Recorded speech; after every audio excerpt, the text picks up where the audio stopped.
ചൂരൽമല മുണ്ടക്കൈ ദുരന്ത പശ്ചാത്തലം പ്രമേയമാക്കിയ short film 17ാമത് അന്താരാഷ്ട്ര ഡോക്യുമെന്ററി ഫെസ്റ്റിവലിൽ ശ്രദ്ധ നേടി. സനിൽ കരിപ്പാൽ സംവിധാനം ചെയ്ത എക്കോസ് ഓഫ് ഹോപ്പ് എന്ന ഷോർട്ട് ഫിലിം ഫിക്ഷൻ മത്സര വിഭാഗത്തിലാണ് പ്രദർശിപ്പിച്ചത്. ചൂരൽമലയിലെ ദുരന്തത്തെ അതിജീവിച്ച ഒരു സ്ത്രീയുടെ മാനസിക ബുദ്ധിമുട്ടുകളാണ് ഡോക്യുമെന്ററി അവതരിപ്പിക്കുന്നത്.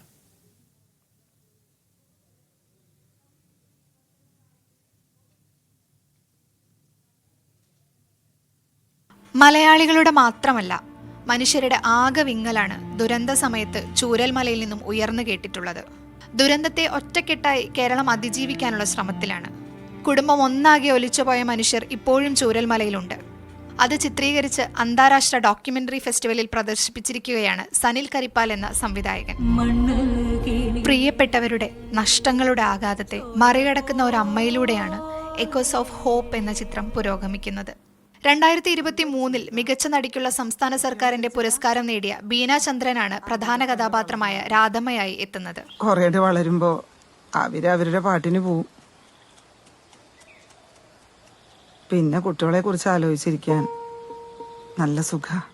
ഡോക്യുമെന്ററി പ്രേക്ഷകർ ഏറ്റെടുത്തതിനുള്ള സന്തോഷം പങ്കുവെച്ച് സംവിധായകൻ സനീഷ് കരിപ്പൽ. നമ്മളെ സംബന്ധിച്ചിടത്തോളം ഭയങ്കര സന്തോഷം തരുന്ന ഒരു മൊമെന്റും കൂടെയാണ്. എന്തായാലും ഭയങ്കര ഹാപ്പിയുണ്ട്. നല്ല ബാക്കിയുള്ള പ്രതികരണത്തിന് വേണ്ടി വെയിറ്റ് ചെയ്യുന്നു.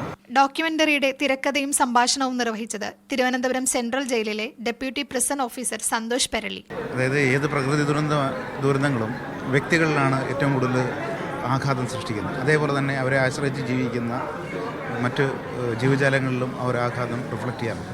പക്ഷേ മനുഷ്യനുണ്ടാകുന്നതിനേക്കാൾ ട്രോമയേക്കാളും നല്ല രീതിയിൽ പ്രകൃതിയും അതേപോലെ മറ്റ് ജീവികളും അതിനെ അതിജീവിച്ച് മുന്നേറും. മനുഷ്യനാണ് ഇതൊന്നും പെട്ടെന്ന് ആഘാതത്തിൽ പെട്ടെന്ന് ഫെഡപ്പായി പോകും. പ്രേക്ഷകരുടെയും മികച്ച പ്രതികരണം. സാധാരണക്കാരൻ്റെ ഹോപ്പ്, പ്രതീക്ഷ, അതിനെക്കുറിച്ചുള്ള ഒരു ഇതാണ്. വളരെ ചുരുങ്ങിയ സമയത്തിലാണ്, പക്ഷേ വളരെ നന്നായിട്ട് എടുത്തിട്ടുണ്ട്. മീഡിയ 1 തിരുവനന്തപുരം.